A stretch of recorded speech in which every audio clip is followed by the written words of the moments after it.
Prime Minister, I know you've got to get up to Capitol Hill very soon and to address the joint session of Congress. It's a testament to the strong and enduring and thoroughly bipartisan support that exists all across the United States for the friendship and partnership between the United States that they're anxiously waiting to hear you up on Capitol Hill. A partnership that is among the most consequential in the world, that is stronger, closer, and more dynamic than any time in history. Mr. Prime Minister, we've met many times over the past few years, most recently in Hiroshima at the G7 summit, and each time I was struck by our ability to find new areas of cooperation. Together, we're unlocking the shared future of what I believe to be unlimited potential. And with this visit, we're demonstrating once more how India and the United States are collaborating on nearly every human endeavor and delivering progress across the board.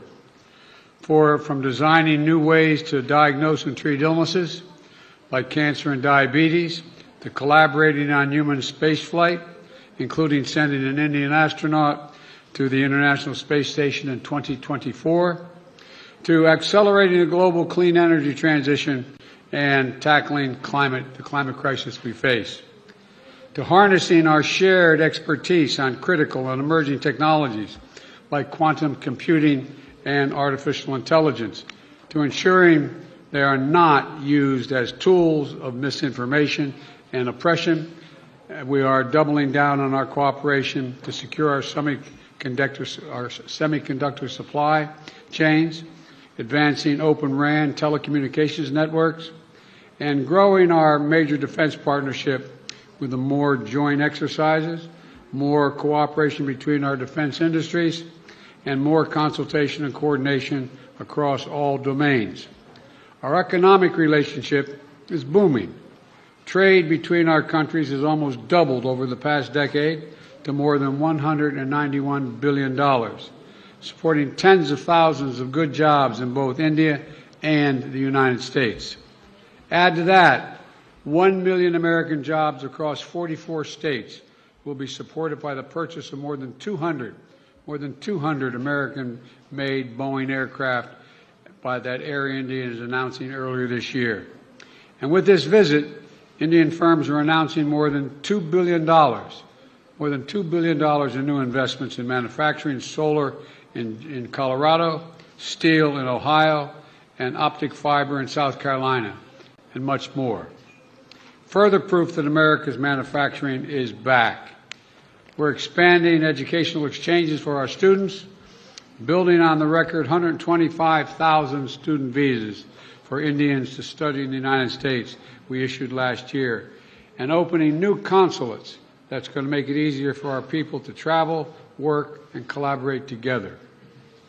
On the issues that matter most and that will define the future, our nations look to one another, including on critical regional and global issues. And today, we also talked about our shared efforts to mitigate the humanitarian tragedies unleashed by Russia's brutal war in Ukraine and to defend the core principles of the UN Charter's sovereignty and territorial integrity. We discussed our work through the Quad and how India and the United States, together with Australia and Japan, can ensure the vital Indo-Pacific region remains free, open, prosperous, and secure. Through our new I2U2 grouping with Israel and the UAE, we're building regional connections to the Middle East and spurring science-based solutions to global challenges like food security and clean energy. And this year, under India's leadership of the G20, we're putting sustainable development at the center of the agenda. We're delivering meaningful action on low and middle-income nations, including multilateral development bank reform, debt relief, and building resilient and equitable health systems. The bottom line is simple. We want people everywhere to have the opportunity to live in dignity. And let me close with this. Indians and Americans are both peoples who innovate and create, turn obstacles into opportunities, who find strength in community and family, and who cherish freedom and celebrate the democratic values of universal human rights which face challenges around the world and in each of our countries, but which remain so vital to the success of each of our nations. Press freedom, religious freedom, tolerance, diversity. India now is the most populous country in the world. It's a democracy. We understand that it is the brilliance and the backbone of our people, as diverse and talents and traditions that make us strong as a nation. It's democracies that do that. We see that so clearly here in the United States, where a vibrant Indian American community of more than 4 million strong contributes every single day to the writing of the future of our nation. Indian Americans of every background and faith, representing the full diversity of India, are pursuing their American dream while maintaining deep connections for their Indian heritage and families. That makes us all stronger. That is a cornerstone of this essential partnership between India and the United States. And that is why I know the friendship between our nations is only going to grow as we face the future together. Mr. Prime Minister, the floor is yours.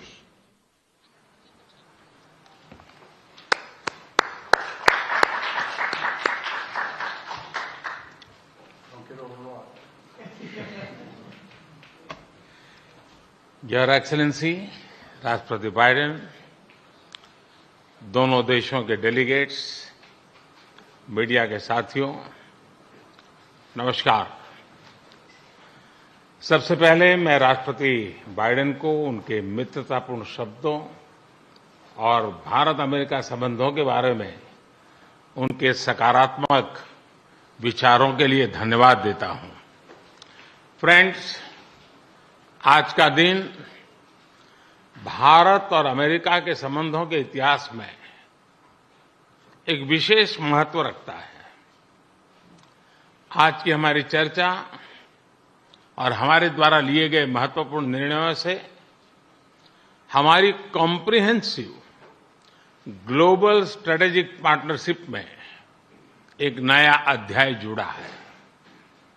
एक नई दिशा और नई ऊर्जा मिली है। Friends, Bharat America की व्यापार और निवेश साझेदारी दोनों देशों के लिए ही नहीं, बल्कि वैश्विक अर्थव्यवस्था के लिए भी महत्वपूर्ण है। आज अमेरिका भारत का सबसे बड़ा ट्रेड पार्टनर है। हमने निर्णय लिया है कि व्यापार से जुड़े लंबित मुद्दों को समाप्त कर नई शुरुआत की जाए। आईसेट यानी initiative for critical and emerging technology हमारे तकनीकी सहयोग के महत्वपूर्ण फ्रेमवर्क के रूप में उभरा है। Artificial intelligence, semiconductors, space, quantum और टेलीकॉम जैसे क्षेत्रों में अपना सहयोग बढ़ाकर हम एक मजबूत और फ्यूचरिस्टिक साझेदारी की रचना कर रहे हैं। अमेरिका की माइक्रोन, गूगल तथा एप्लाइड मटेरियल जैसी कंपनियों द्वारा भारत में निवेश करने का निर्णय इस फ्यूचरिस्टिक साझेदारी का प्रतीक है। इस यात्रा के दौरान मुझे अमेरिका के कुछ अन्य सीईओज के साथ मुलाकात करने का भी अवसर मिला। उनके साथ हुई चर्चाओं में भी मैंने भारत के प्रति उत्साह और एक सकारात्मक सोच महसूस किया। हम दोनों सहमत हैं कि हमारी स्ट्रैटेजिक टेक्नोलॉजी पार्टनरशिप को सार्थक करने में गवर्नमेंट्स, बिजनेसेस और एकेडमिक इंस्टीट्यूशंस का साथ आना बहुत महत्वपूर्ण है। क्लीन एनर्जी ट्रांजिशन में भारत और अमेरिका के साझे विजन को इम्प्लीमेंट करने के लिए हमने कई महत्वपूर्ण इनिशिएटिव लिए हैं। इसमें green hydrogen, wind energy, battery storage, carbon capture जैसे क्षेत्र शामिल है। हमने यह भी निर्णय लिया कि वैश्विक अनिश्चितताओं के बीच भारत और अमेरिका ट्रस्टेड पार्टनर्स की तरह रिलायबल, सिक्योर और रेजिलिएंट ग्लोबल सप्लाई चेन और वैल्यू चेन तैयार करेंगे। भारत और अमेरिका के बीच करीबी रक्षा सहयोग हमारे आपसी विश्वास और साझा रणनीतिक प्राथमिकताओं का प्रतीक है। पुराने समय के बायर सेलर्स रिलेशनशिप पीछे छोड़कर आज हम ट्रांसफर ऑफ टेक्नोलॉजी, को डेवलपमेंट और को प्रोडक्शन की तरफ बढ़ चुके हैं। जनरल इलेक्ट्रिक द्वारा भारत में टेक्नोलॉजी ट्रांसफर के माध्यम से इंजन बनाने का निर्णय एक लैंडमार्क एग्रीमेंट है। इससे दोनों देशों में रोजगार के नए अवसर भी खुलेंगे। यह आने वाले समय में हमारे रक्षा सहयोग को एक नया स्वरूप देगा। इस सहयोग में दोनों देशों के रक्षा उद्योग और स्टार्टअप्स महत्वपूर्ण पार्टनर्स हैं। उन्हें आपस में जोड़ना हमारे डिफेंस इंडस्ट्रियल रोडमैप का मुख्य उद्देश्य है। स्पेस साइंस और टेक्नोलॉजी में हमारा गहरा और वर्षों पुराना सहयोग रहा है। आज हमने आर्टेमिस अकॉर्ड्स में शामिल होने का निर्णय लेकर हमारे स्पेस कोऑपरेशन में एक लंबी उड़ान भरी है। संक्षेप में कहूं तो भारत और अमेरिका की साझेदारी के लिए even sky is not the limit. Friends, हमारे संबंधों का सबसे महत्वपूर्ण स्तंभ हमारे पीपल टू पीपल टाइज है। भारतीय मूल के 40 लाख से भी ज्यादा लोग आज अमेरिका की प्रगति में महत्वपूर्ण योगदान दे रहे हैं। आज सुबह व्हाइट हाउस में इतनी बड़ी संख्या में भारतीय लोगों की उपस्थिति इस बात का प्रमाण है कि इंडियन अमेरिकन्स हमारे संबंधों की असली ताकत है। इन संबंधों को और गहरा करने के लिए हम अमेरिका द्वारा बेंगलुरु और अहमदाबाद में कॉन्सुलेट्स खोलने के निर्णय का स्वागत करते हैं। उसी तरह सिएटल में भारत का नया कॉन्सुलेट खोलेंगे। फ्रेंड्स, आज की बैठक में हमने कई क्षेत्रीय एवं वैश्विक मुद्दों पर चर्चा की।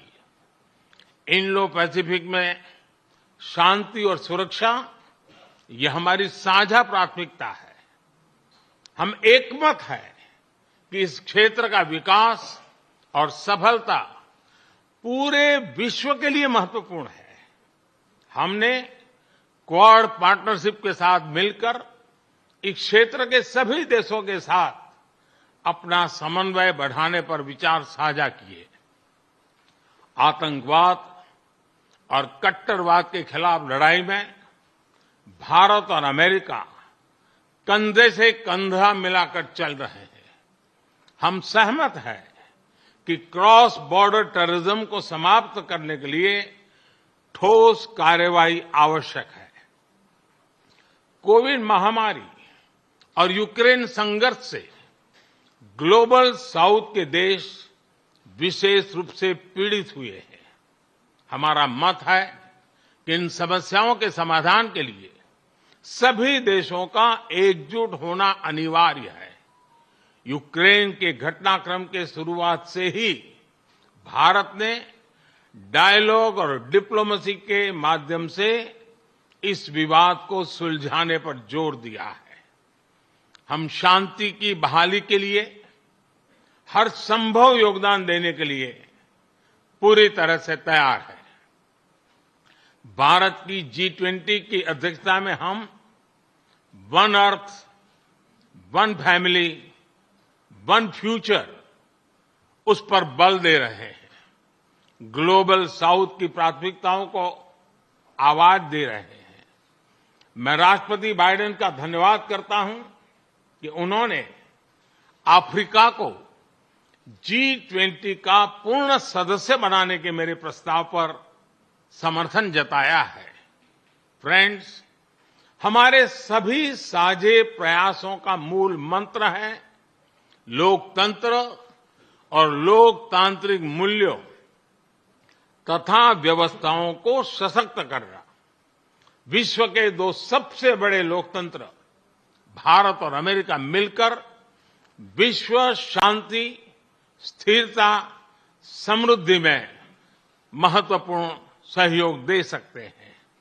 मुझे विश्वास है कि इन मूल्यों के आधार पर हम दोनों देशों के लोगों की ही नहीं बल्कि पूरे विश्व की अपेक्षाओं और आकांक्षाओं को पूरा कर सकेंगे। राष्ट्रपति बाइडेन, आज की उपयोगी चर्चा के लिए मैं आपका बहुत बहुत धन्यवाद करता हूं। इस वर्ष G20 समिट के दौरान आपका भारत में स्वागत करने के लिए भारत और मैं स्वयं भी बहुत ही उत्सुक है। और जैसा राष्ट्रपति जी ने कहा, हम लोगों को मुझे जाना है बाद में कांग्रेस को एड्रेस करने के लिए, और इसलिए ज्यादा अधिक समय न लेते हुए मैं मेरी बात को विराम देता हूं। मैं फिर एक बार राष्ट्रपति का बहुत बहुत धन्यवाद करता हूं।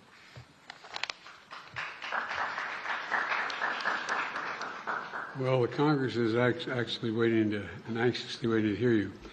I'm told there are two questioners, Sabrina from the Wall Street Journal and Kumar from the Trust of India. And Sabrina, you first. Thank you, Mr. President. I have a question for the Prime Minister, but first a two-part question for you.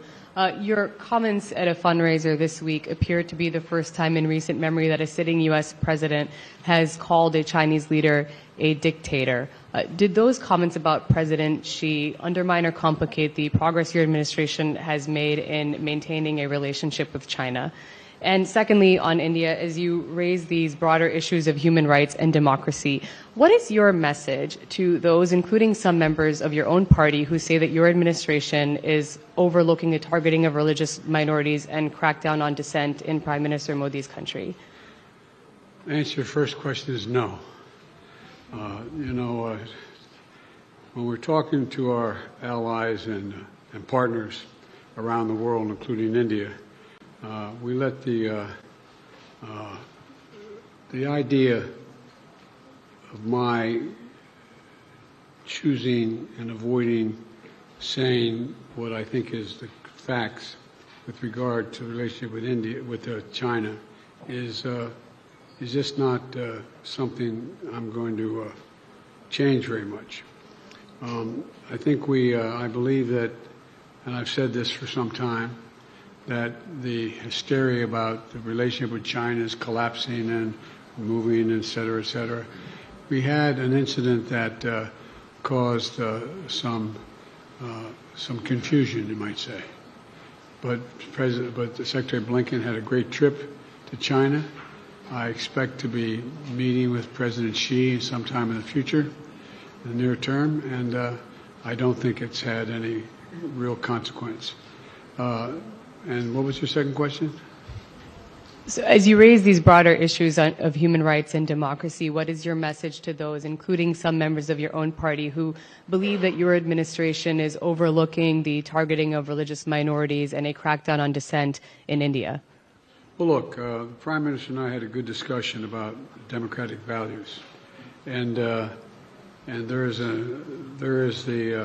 that's the nature of our relationship. We're straightforward with each other, and we respect each other. One of the fundamental reasons that I believe the U.S.-China relationship is not in the space it is in the U.S.-Indian relationship is that there's an overwhelming respect for each other because we're both democracies.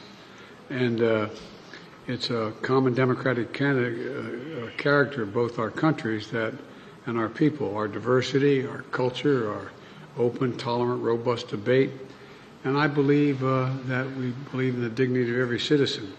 And it is in America's DNA, and I believe in India's DNA, that the whole world has a stake in our success, both of us, in maintaining our democracies, makes us appealing partners, and enables us to expand democratic institutions around the world. And I believe this, and I still believe this. Mr. Prime Minister, India has long prided itself as the world's largest democracy, but there are many human rights groups who say that your government has discriminated against religious minorities and sought to silence its critics. As you stand here in the east room of the White House, where so many world leaders have made commitments to protecting democracy, what steps are you and your government willing to take to improve the rights of Muslims and other minorities in your country and to uphold free speech?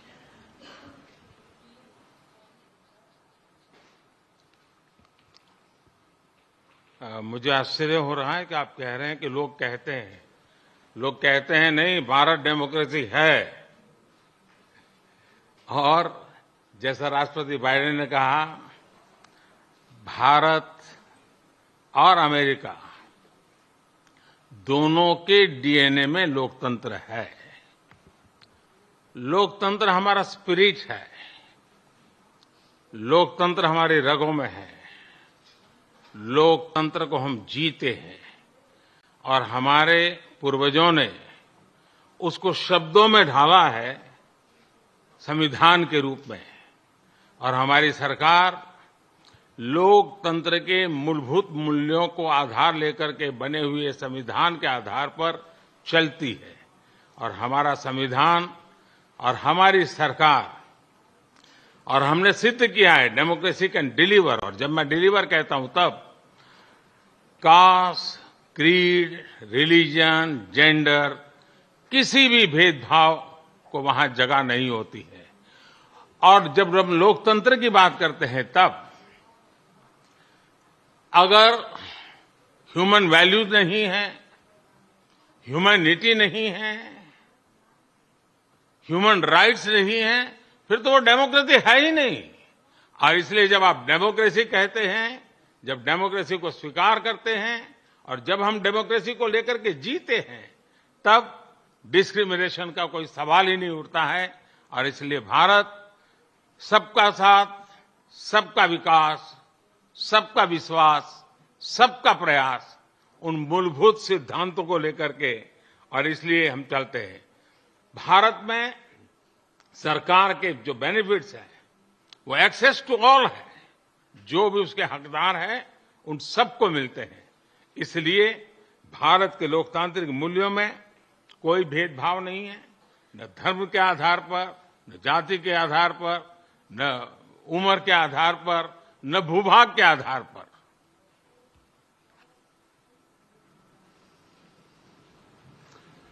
Kumar. Yeah, thanks a lot, sir. Sir, my question is on the issue of climate change. Both countries have spoken strongly about the need to tackle the climate change, but there is a view. Both countries have spoken about the challenge of climate change, but there is a view that ambitious targets are set, but implementation is found often lacking. And there is also a criticism of lack of technological transfer, financial transfer from the developed countries to the developing nations. How do you both leaders see the way ahead on this pressing issue? Well, first of all, I think it is the existential threat to humanity, climate change. It's the most serious problem we face as human beings. We have to keep it below 1.5 degrees Celsius. We've made enormous progress here in the United States on dealing with this issue by doing three things. Number one, by insisting that we move every one of our industries into a position where they can take advantage of cheaper and more extensive and more available renewable energy, whether it's solar or wind or hydrogen and green hydrogen. There's a whole range of things we've been working on. In addition to that, we find ourselves in a position that what we've done is that we have significantly reduced for example, I made a commitment that we are going to make sure that by 2030, 30% of all our land and sea and oceans were in conservation, could not be developed. We're well on our way to doing that, and that's also absorbing carbon from the air as a consequence of that because of the conservation. We are in a position as well, but we have provided for significant increase in funding for a whole range of issues, but not just for the United States, but for the rest of the world. For example, we're working with the G7 to provide for infrastructure work for dealing with global warming on the continent of Africa. In Angola, building the largest solar project, moving ourselves, having railway to go all the way across the southern two-thirds, from the Atlantic Ocean to the Indian Ocean in Africa, to be able to transport and do it cheaper and do it with less, how can I say it, less carbon emissions. We're trying to work with other countries to maintain their carbon sinks so they don't have to develop them like we did in causing pollution, and we're trying to figure out how to work out to pay them not to develop certain areas like the Amazon and Brazil. But there's a lot of technology that's available that we're sharing and we share with one another. We've learned how to do solar energy, which is considerably cheaper than it is for fossil fuels. The same way dealing with not just solar, but dealing with wind. And so there's a lot of technology that we've developed, and we're well on our way, I think, to meeting the commitment we made that we made in Paris. And we're prepared to share all of that with India that has a desire to do the same.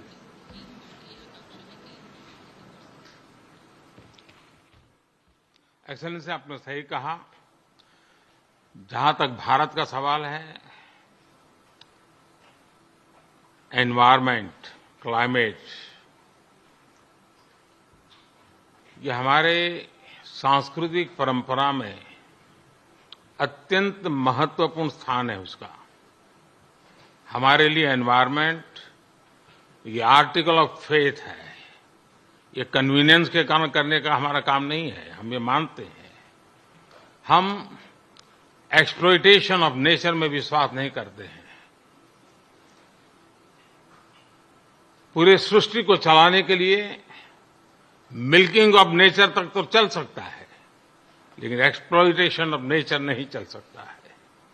हम इस पक्ष में रहे हैं और उसी के मूलभूत आधार पर भारत अपने लिए करता है, इतना ही नहीं, हम कुछ ग्लोबल इनिशिएटिव भी ले रहे हैं। आपको मालूम है, G20 देशों ने पेरिस में जो प्रॉमिस किया था, सभी G20 देशों में अकेला हिंदुस्तान है जिसने पेरिस में जो प्रॉमिस किए थे वो सारे प्रॉमिस पूरे किए हैं। इतना ही नहीं, सोलर एनर्जी के क्षेत्र में हमने ग्लासगो में रिन्यूएबल एनर्जी के क्षेत्र में 500 गीगावाट का टारगेट रखा है। हमने 2030 तक भारत की रेलवे का नेट जीरो का रख रखा है। और भारत की रेलवे कहने के बाद आपको उसका स्केल पता होना चाहिए। भारत की रेलवे का मतलब है कि हर दिन मेरे यहां रेल के डिब्बे में पूरा ऑस्ट्रेलिया होता है। इतना बड़ा मेरा देश है, और वहां मैं 2030 तक रेलवे को नेट जीरो लेकर के चल रहा हूं। उसी प्रकार से जो हमने सोलर एनर्जी के टारगेट तय किए थे, हमने इथेनॉल के टारगेट तय किए थे 10% का, वो समय से पहले पूरा कर दिया। हम 20% इथेनॉल ब्लेंडिंग की दिशा में आगे बढ़ रहे हैं। हम ग्रीन हाइड्रोजन को इनिशिएट कर रहे हैं और भारत ग्रीन हाइड्रोजन हब बने, उस दिशा में हम काम कर रहे हैं। हमने दुनिया के लिए इंटरनेशनल सोलर अलायंस, उसका हमने लॉन्च किया, और आज दुनिया के कई देश उसमें भारत के साथ मिलकर के आगे बढ़ रहे हैं। हमने जो आइलैंड कंट्रीज है उनको स्पेशली सोलार के क्षेत्र में मदद करके उनको एक नया विश्वास दिया है कि हम आपकी कठिनाइयों में आपके साथ हैं। भावी किसी भी संकट के लिए हम आपकी चुनौती को पार करने के लिए हमारी जिम्मेवारियां निभाएंगे, आपको भी मदद करेंगे।